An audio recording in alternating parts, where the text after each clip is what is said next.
this is for Dr. Armstrong. It's really more of a comment. I just wanted to take issue with one of your sort of asides early on. In many ways, Marx is back among economists. I'd cite Thomas Piketty's book, Capital in the 21st Century. There's a lot of rethinking of Marx, not among neoclassical economists, but they never took him seriously. People who never took Marx seriously, surprised, don't take him seriously. Anybody who ever did, there's a lot of work going on that takes it very seriously. And related to that, I don't think that life is a zero-sum game is Marx's idea at all. That's what he says is the basic idea of capitalism. You know, he's arguing precisely. I like Marx as an ethnographer of modern society. You know, as an anthropologist, I think he did some very brilliant analyses of the functioning of modern society, the way you do with any society. And I think his fundamental argument is that life is not a zero-sum game, but that we think it is ideologically because of the way we live and because of the structures we live in. I'm very struck by your last example. Fine for that, yeah. Your last example, because as someone who grew up in the States, in the United States and sort of all across the United States, so I gather a very standard American accent with mostly Pittsburgh, probably. How can they stink so? That use of so seems very British and snobby to me. And in normal language, it would be something like, how come they stink so much? Yeah. But you would never use so in North America unless you're almost imitating it. So that sounds almost upper class.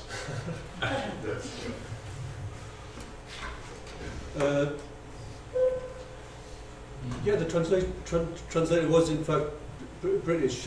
Somebody called Barbara Wright, I think. So yeah, so I'm sure you're right. There's definitely a UK bias. Yeah. Thanks for that. I've never noticed that before. How can they stink so now? How can they?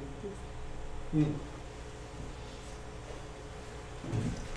And then if you have a question, Professor Kandela.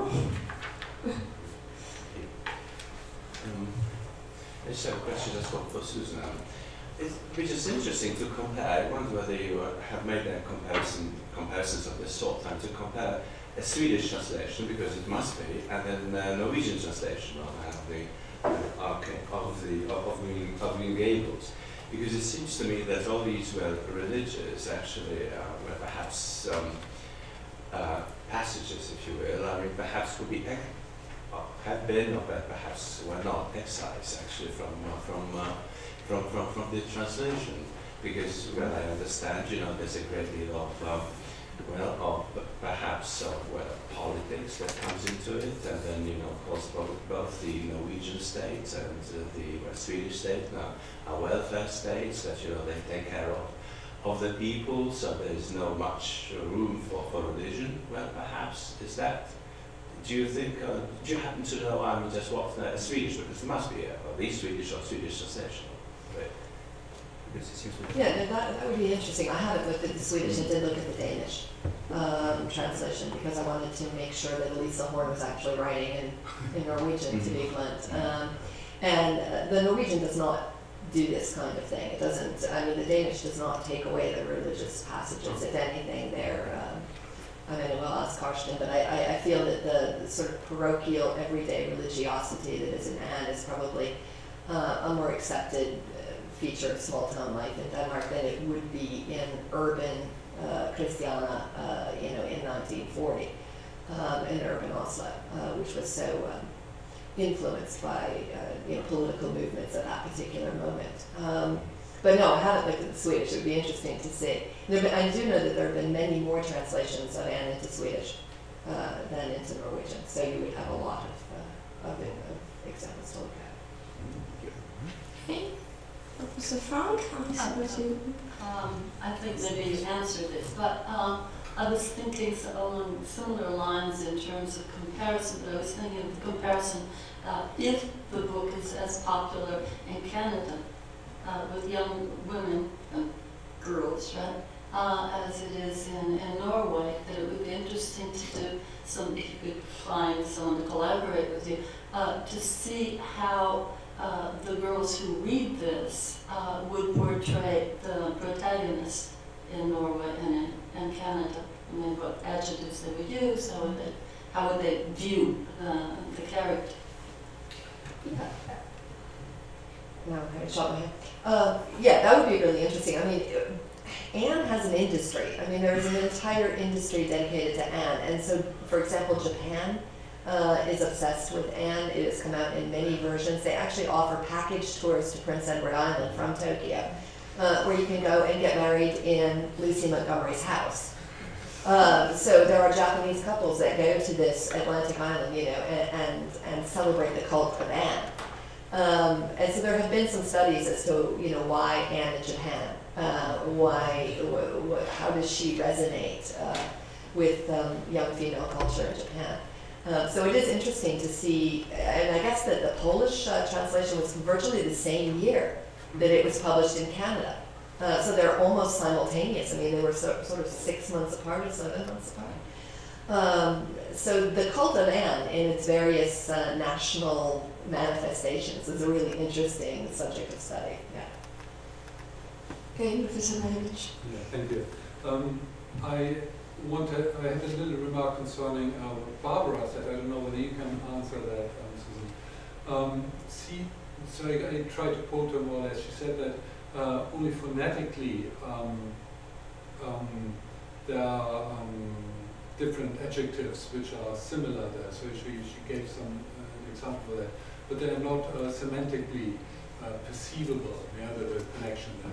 And she commented on that and was saying that would show that they probably, the translators probably not understand these adjectives correctly.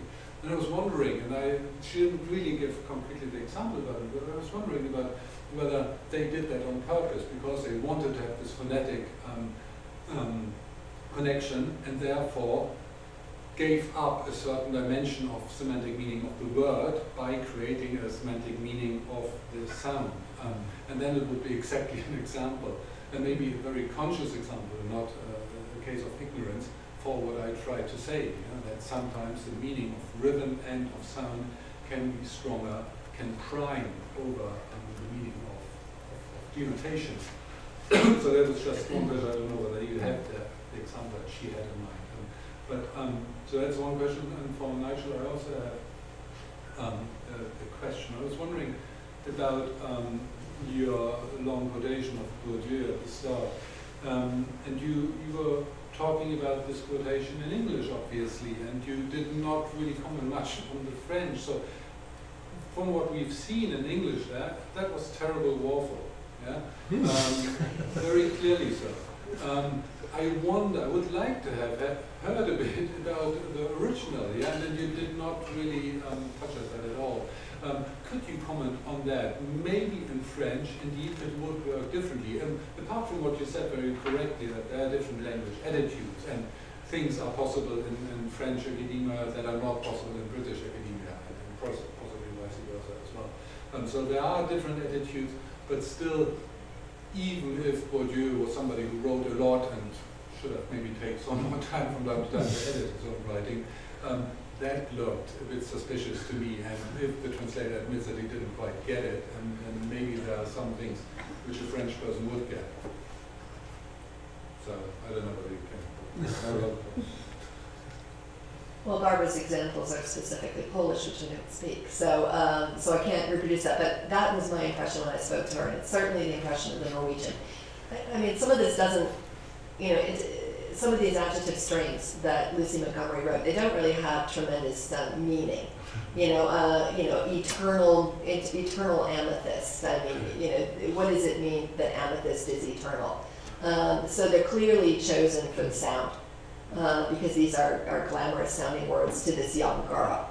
And so there are cases in the Norwegian where you also create these nonsense strings, so to speak, which are clearly based on the appeal of the sounds, a sort of enjoyment of the aesthetic pleasure of language rather than any kind of denotation. So you see that in the Norwegian anyway. So then it would be perfectly legitimate to do that. I believe it is.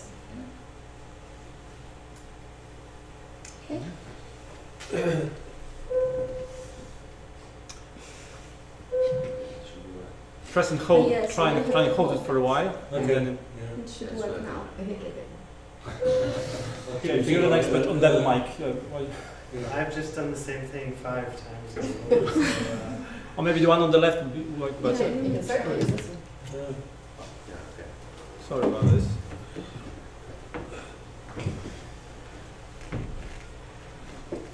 Yeah, whether it's better waffle in French or not, as you so admirably put it, I'm not sure. I mean, I used to use a stretch of Paul Dieu where he was talking about the credit industry or something like that, and as an example of the difficulties of translating French, and it was remarkable because you had to wait for about at least 10 lines, I think, for the main verb. You just couldn't understand the sentence until you got that far into it. Yes, I don't think he's just not a very clear writer. You're possibly right, I think, when you say he wrote a lot and he was in too much of a hurry. I mean, there's a famous quotation of Pascal's, isn't there, where he says, I'm sorry to have written so much, but I haven't had time to write less. And it was, maybe that was his problem. Okay, Professor Granowska?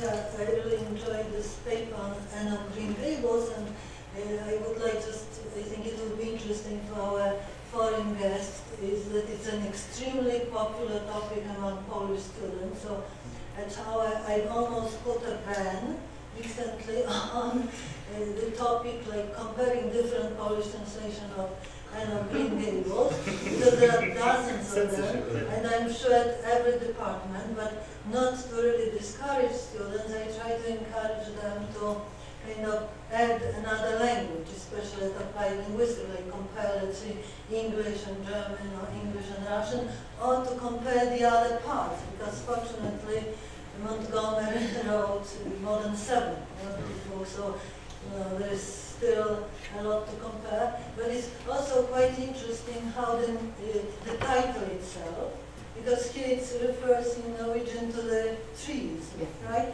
And in Polish it's actually an Anne of Green Hill. So it's also like a landscape, but the Green Gables very difficult to render into Polish. So it would be also interesting to compare how this title is rendered in different languages, and also the names. I wonder what this Diana's mother, do you remember how she was rendered into Norwegian? I think they have the same names. There was no attempt to change the names into Because it's very interesting, also cultural, and from what I am interested in, that her original, in the book, her name is Rachel, Miss Rachel. That's not In Diana, Polish, it's Rachel Lynn. Diana's mother. Diana's mother. Diana's mother is Rachel. And into Polish, everybody knows her as Małgorzata, which is Margaret. And it's kind of interesting because the translator, Zolia Bernsteinova, was an assimilated Jewish woman. But she consciously avoided the name Rachela, because, which in this Canadian or Protestant milieu functions as a biblical name. In Polish, Rachela, in the early 20th century, would be a distinctly Jewish name. So no Christian women would be called Rachela. So everybody knows her as Małgorzata. So it's also a very kind of like a interesting discovery for Polish students that word. Why are these names so different? So it also is kind of interesting if we do this like a map of Anne of Green Gables. That's what Henry Cardella suggested, comparing with the Swedish in various languages. No, she's Fru Rachel, so Mrs. Rachel. Mrs. Rachel Flurockel in the original. I mean, in Sergeant London's. There's actually a big Norwegian tradition into changing names. So if you look at translations of Harry Potter, the names have all been Norwegianized or completely are unrecognizable from the original. So at least, Dumbledore ends up being Humle Snur. So the names are quite different. But not in this. I think that the characters were sort of too beloved to start messing with them. And the names work fairly well. They're sort of standardized names that translate fairly well into Norwegian. But the title is interesting because, as I said, the Danish one is Grønnebakken, so it's green hill or green field, right? And the decision was made to not translate it that way into Norwegian. And I think it has to do with the fact that Green Gables is itself incomprehensible to an English audience. What is a gable and how does it get to be green? So it's clearly, it's evocative without being denotative in some ways in English. And so it's the same with Björkli. It's not really a word in Norwegian. You can't be Birchly. So I think it was an attempt to create a word that doesn't really mean anything but evokes something. The idea of being in this grove of white trees and being Birchly. But it doesn't really mean anything. Doesn't it just mean the house? Green Gable. Yeah, it does. It means the house, but obviously it also, is supposed to mean something, right? In some way. Thank you, Stephen. Yeah, Green Gables, like Hawthorne's House of the Seven Gables. Yeah. Part of what's interesting though is that Anne has got to be. Anne is a different Anne in Norwegian than she is in Canadian English, and Anne must be a different Anne in Polish as well, and Anne must be a quite different Anne in Japanese translation. As you mentioned, there's this huge industry, or there has been in the past, of tourists, Japanese tourists coming to PEI and this sacred place. So these are all different Annes, and this is just an amazing thing. And worth thinking about as we finish up the conference, the fact that these are all different books. So Anne of Green Gables, well, this book is written and this is the source of text. Nevertheless, they're all different books, and they all appeal in different ways to these different audiences, to these different language speakers. So I just wanted to point that out. Yeah, no, she's a character that has escaped in some ways. She lives her own life, Anne does. Yeah.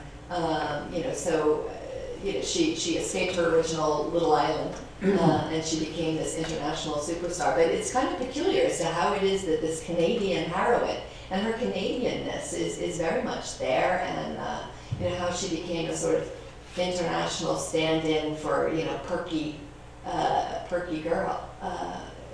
It's interesting because why this particular book, why this particular character. Okay, Professor Candela. Actually, Nigel, actually a question, if I may, I'd like to introduce some confusion more into the discourse. Okay. I mean, it has to do with the examples, especially the one example, and you referred to Chomsky, and the things like the dog, it was the dogs is barking. In fact, for Chomsky, it would be just ungrammatical. It's not even be anomalous, but actually, if anything, anomalous, perhaps, but ungrammatical. But having said that, I haven't said anything, because in Chomsky, actually wouldn't say anything.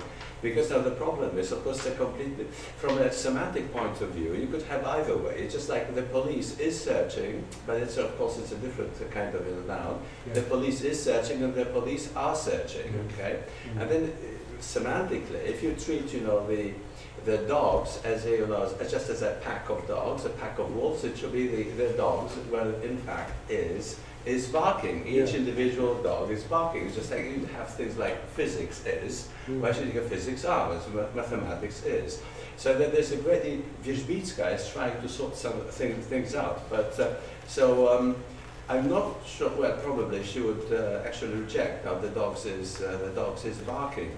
But if you try to somehow to twist those semantics around, then you might imagine these dogs as forming a kind of pack. So this is just perfectly okay to say, well, the dogs is barking. I mean, this is in fact now, from an historical perspective, now this is this dialectical form I understand now. So this is how people visualize now the whole scene, actually, right? Probably. So actually, it's I'm thrown my arms in despair, so I can't explain it. Essentially, because semantic issues. Yeah, I suppose you could just look at it from a functionalist point of view, couldn't you, and say, well, you've got two features there. Why have two when we can get away with one? So, it's just, but you can't say the police is barking. Police is. No, because it's searching. But you can say that, and it is a problem with Chomsky. Of course you can say the police is barking. You express something very clearly with that. And here's this very famous sentence which was curiously...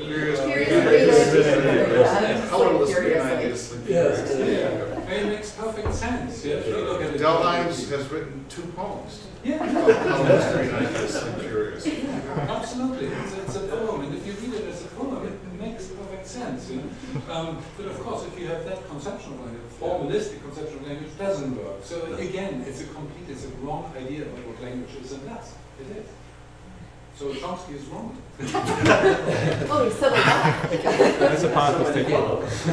It's a social fact. But they are wrong. They don't see what language does. They see only a small portion of what language does. And they are wrong by doing that. Right. Actually, the police's barking is fine in colloquial English because it means man, barking. But then me dogs is barking. That's totally different.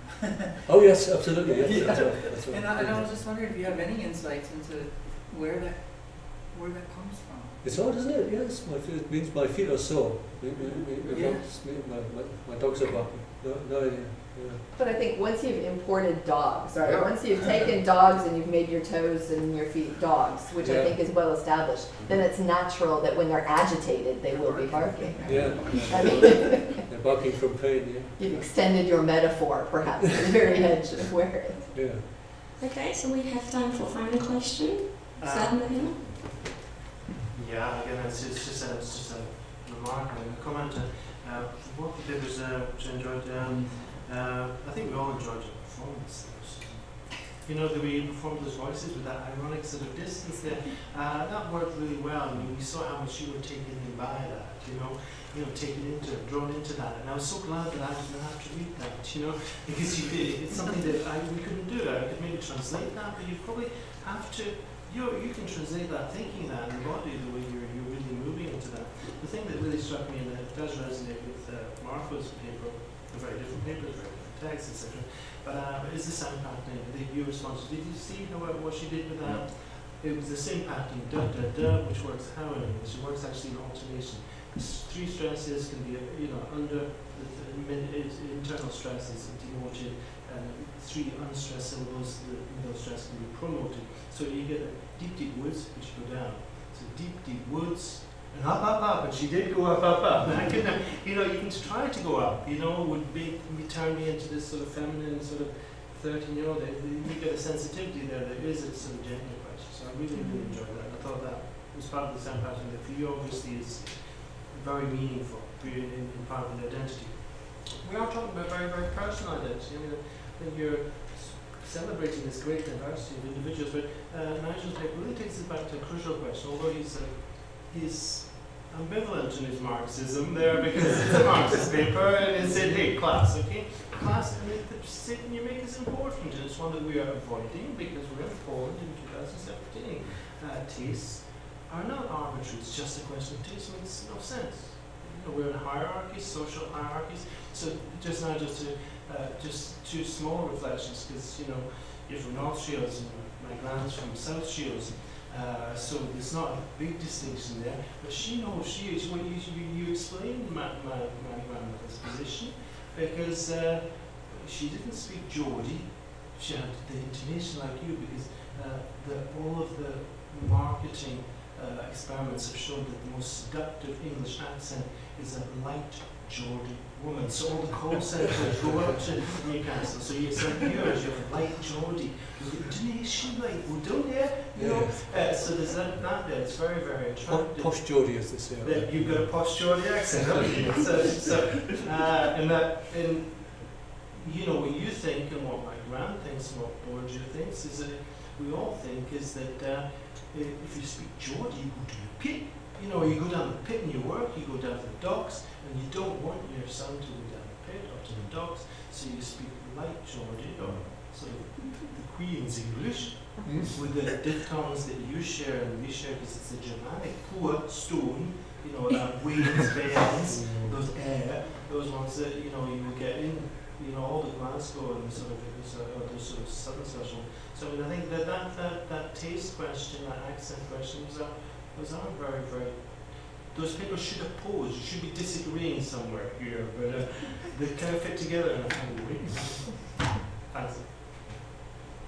If I can just tread on your toes a bit. I mean, the thing about how Anna has become this mythical figure and has evolved in different cultures, it's probably quite common, isn't it? Because I'm always amazed at how you know, James Bond has evolved. I mean, obviously he's very different in the books from the films, but you know, there was a great storm when Daniel Craig was chosen because he's blonde, you know, whereas the original Bond was dark. But we're now talking about sort of well, is it time for a woman, James Bond? It's sort of it's almost as if James Bond has become a national property, you know, and it needs, in some way, it needs to be, you know, representative of the country. There must be other sort of Doctor Who. Yeah, Doctor Who. That's right. Yeah, with the first woman Doctor Who. It's I mean, someone must have done something about how these mythical figures or iconic figures evolve, sort of in response to, well, social pressures, I suppose. I suppose Rosalind has, right? Mm. I mean, you know, I mean, is Anne very different from the bear in some ways? You know, so it becomes taken up by various cultures and used for its own cultural purposes, while remaining some Anne-ness or some bearness or some Bondness. You know, they become mythical. Mm. Okay. Well, thank you very much. I would like to thank our speakers, and I suppose it's high time I'm giving the floor to the head of the organizing committee, Adam.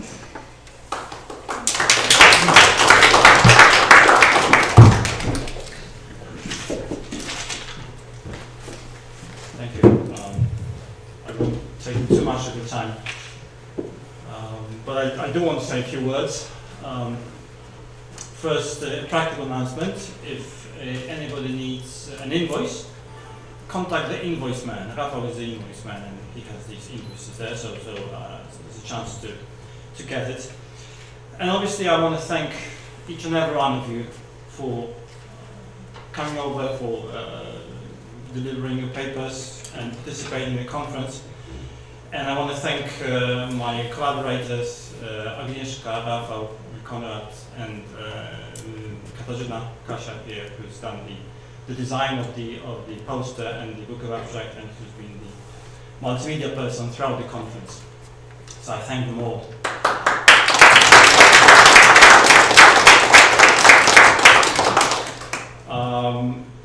Coming back to the panel discussion that we had last afternoon, Marco asked me how I was, and I can say how I am now. I feel tired but inspired. Inspired to, on the practical side, we've got this very preliminary arrangement with Paragraph Macmillan for a volume with the papers from the conference. If you feel like you still want to be a part of it, then you don't have to do anything, you're already there. If you feel like you want to redo your abstract, you have second thoughts, you can resend me. I've got your abstract all right, and they are fine, but you may feel that you want to change it. If you do, please resend it to me, and I will substitute the new version. Now it's time for me to produce a book proposal and to see how it is received by the publisher. And then I'm inspired, obviously, to keep in touch with each and every one of you through email and personal contact as much as possible, and to continue to debate on language, culture, worldview, and translation. And another question that came up yesterday was whether these worldviews static or dynamic. I think what I have realized in the course of the conference is that they are much more dynamic than I thought they were. I mean, dynamic side of the world has always been part of my worldview, but I think there's a lot more dynamism or dynamicity to them that I thought they were. And it works on different levels. It's like, I would say it's like with the universe. The universe is a dynamic thing, but it's dynamic different ways on a human scale and on the galactic scale. Got the expanding universe, but it's not what we experience in everyday life. But it takes a keen eye to look at it and to recognize those dynamics. And yet another question that was asked was whether we looking at language in culture or culture in language. I think it's both. I think it's a matter of perspective, it's probably a matter of focus, and there's no contradiction to these two. Well, an obvious thing to say, kind of an obvious thing, would be to say that if you're more of an anthropologist, you look at culture and you see language as part of it. If you're a linguist, you look at language and try and find culture in it. And in fact, a little anecdote, I sometimes have these discussions with one of our colleagues here in the English department, who's in the cultural studies section, and I told him that as cultural linguists we look at language and we try to see culture in it. Then he said, well, it doesn't make any sense. What you're doing doesn't make any sense, because it's like looking at an apartment that you live in and trying to find an apartment block in your apartment. That's a complete reversal. What you're doing makes no sense to me. I thought it's a rather brilliant idea. In fact, that's exactly what we do. It's exactly what we do. So I think this is a wonderful analogy, and I will continue to use it. We're precisely looking at our apartments and trying to figure out how we can tell what is the nature of the larger thing that apartment is part of, and that is culture. So of course these are big questions, and the rabbit is always running away, chasing the rabbit all the time. But the value of chasing the rabbit is in the quest itself, rather than actually catching the rabbit. And one final thing that came to mind is that it's pretty banal. I mean, it appears it's very conspicuous in all of your papers that language is a serious thing. The worldview is a serious thing. We're not just arguing semantics. Not just semantics. Semantics is the crux of life, so to speak. It's the very core, the very center of life. Language is the very center of our lives. It's political on the one hand, so it's very serious in that sense, but it's also very private. It's something that we hold dear to our hearts, or blood, or kidneys, or livers, or you name it. So I thank all of you once again, and I wish you a safe journey home, or a good afternoon. I know some of you will be staying on for another night or two, so enjoy your time in Lublin, or wherever you'll be over the next few days, and get back home safely. Thank you.